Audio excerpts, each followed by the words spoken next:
이 주차 대행 서비스를 이제 개편하는 목적으로 아까 말씀하셨던 주차 대행 업체 이제 관리, 저희가 작년에도 주차 대행 업체들의 어떤 물품 이제 절도 사건, 뭐 난폭 운전, 뭐 이런 부분들에 대한 지적이 많았었습니다. 그 문제를 해결하기 위한 하나의 방법으로 주차 대행 서비스를 이제 고려하셨다고 말씀하셨는데, 사실은 주차 대행 서비스 업체에 대한 관리는 사실은 이제 업체를 선정하는 단계 때 이러이러한 업체들은 계약을 하지 않겠다라는 계약 과정에서 충분히 걸러질 수 있는 사안이 아닌가 싶습니다. 예를 들어서 직원들에 대한 교육을 강화한다든지, 또 직원들의 어떤 일탈을 막기 위해서 여러 가지 바디캠을 착용한다든지, 여러 가지 보안 장치를 동원을 해서 그런 어떤 문제를 예방할 수 있는 그런 어떤 그 과정이 있었다고 저는 생각이 되고요.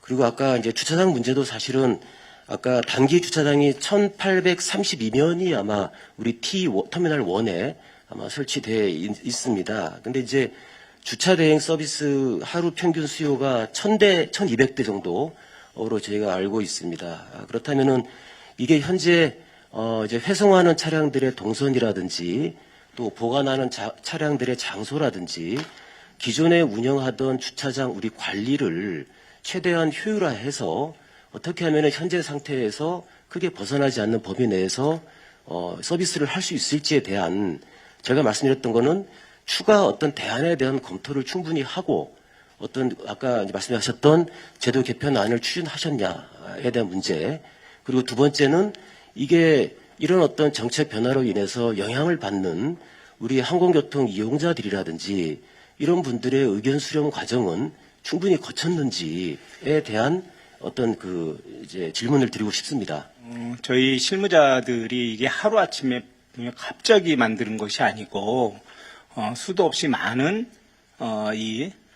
물론 이제 문제제기, 지적과 또 우리 스스로 그 주차장의 효율적인 운영에 대한 검토를 여러 차례 하고, 지금, 실장님 말씀하신 대로, 이 주차 대행 업체 직원들의 일탈, 이런 것들을 이 주차 대행 서비스를 개선하지 않고 해결할 수 있는 방안, 이런 것들도 다 검토한 결과 나왔다는 말씀을 드리고요.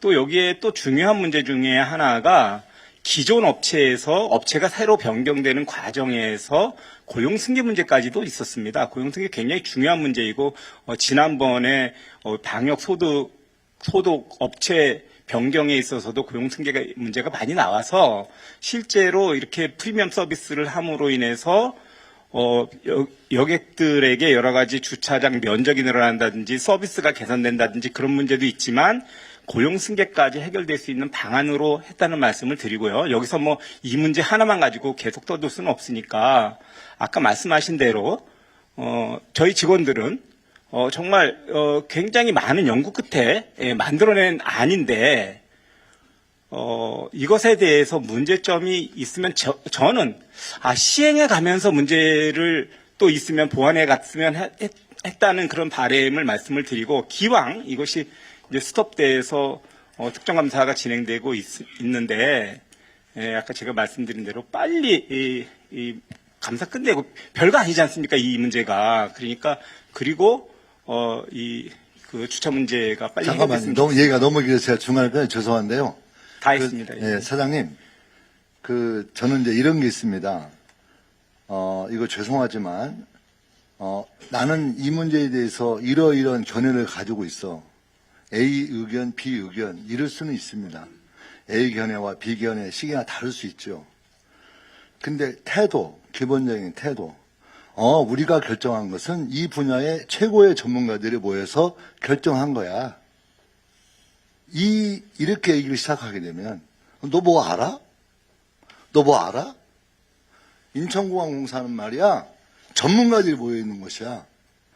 그러면 인천공항공사는 항공 전문가들이 모여 있고, 철도는 철도의 전문가들이 모여 있고, 그렇잖아요. 그 전문가들이 모여 있으니까 알아서 해야 되는지, 그렇지 않거든요. 그래서 저는 우리 사장님이 어떤 설명을 할 때 이 주차장 문제에 대해서는 최고의 전문가들이 준비해왔다라고 하는 것을 앞세워서 얘기하기보다는 국민들 눈높이에서 우리는 성의껏 준비했지만 다른 사람들은 어떤 의견을 가지고 있는지, 다른 사람들은 어떤 문제지를 하고 있는지를 귀담아 듣는 태도가 우선인 게 좋겠다. 저는 이렇게 조언 드리고 싶고요. 또 하나는 이제 그렇게 어떤 그 정책이 나왔죠. 근데 저도 고민을 했거든요.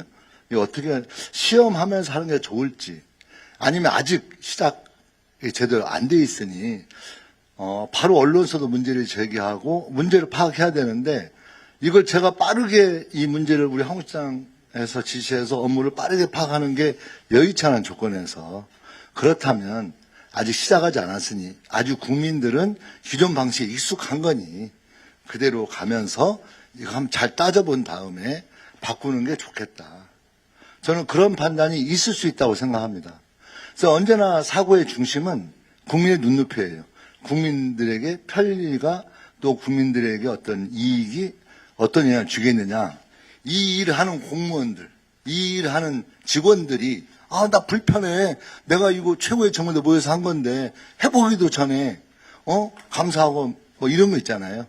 이런 태도보다는 저는 이게 이제 우리가 모르는 사이에 한 두어 달 진행하면서 이런 문제제가 되면 지금까지 해왔던 거 평가도 하고 이미 국민들이 썼기 때문에, 그렇게 하고 있기 때문에 그렇게 조치를 할 수 있겠지만, 시작도 하기 전이라면 국민들을 사고의 중심에 놓고 보자면 국민들은 그 서비스를 정확히 이제 돼 있지 않은 조건에서, 그렇다면 차라리 멈추고, 아니 멈춘다기보다는 기존의 것으로 하고, 그리고 좀 잘 따져봐서 하는 게 좋겠다라는 판단을 내린 겁니다.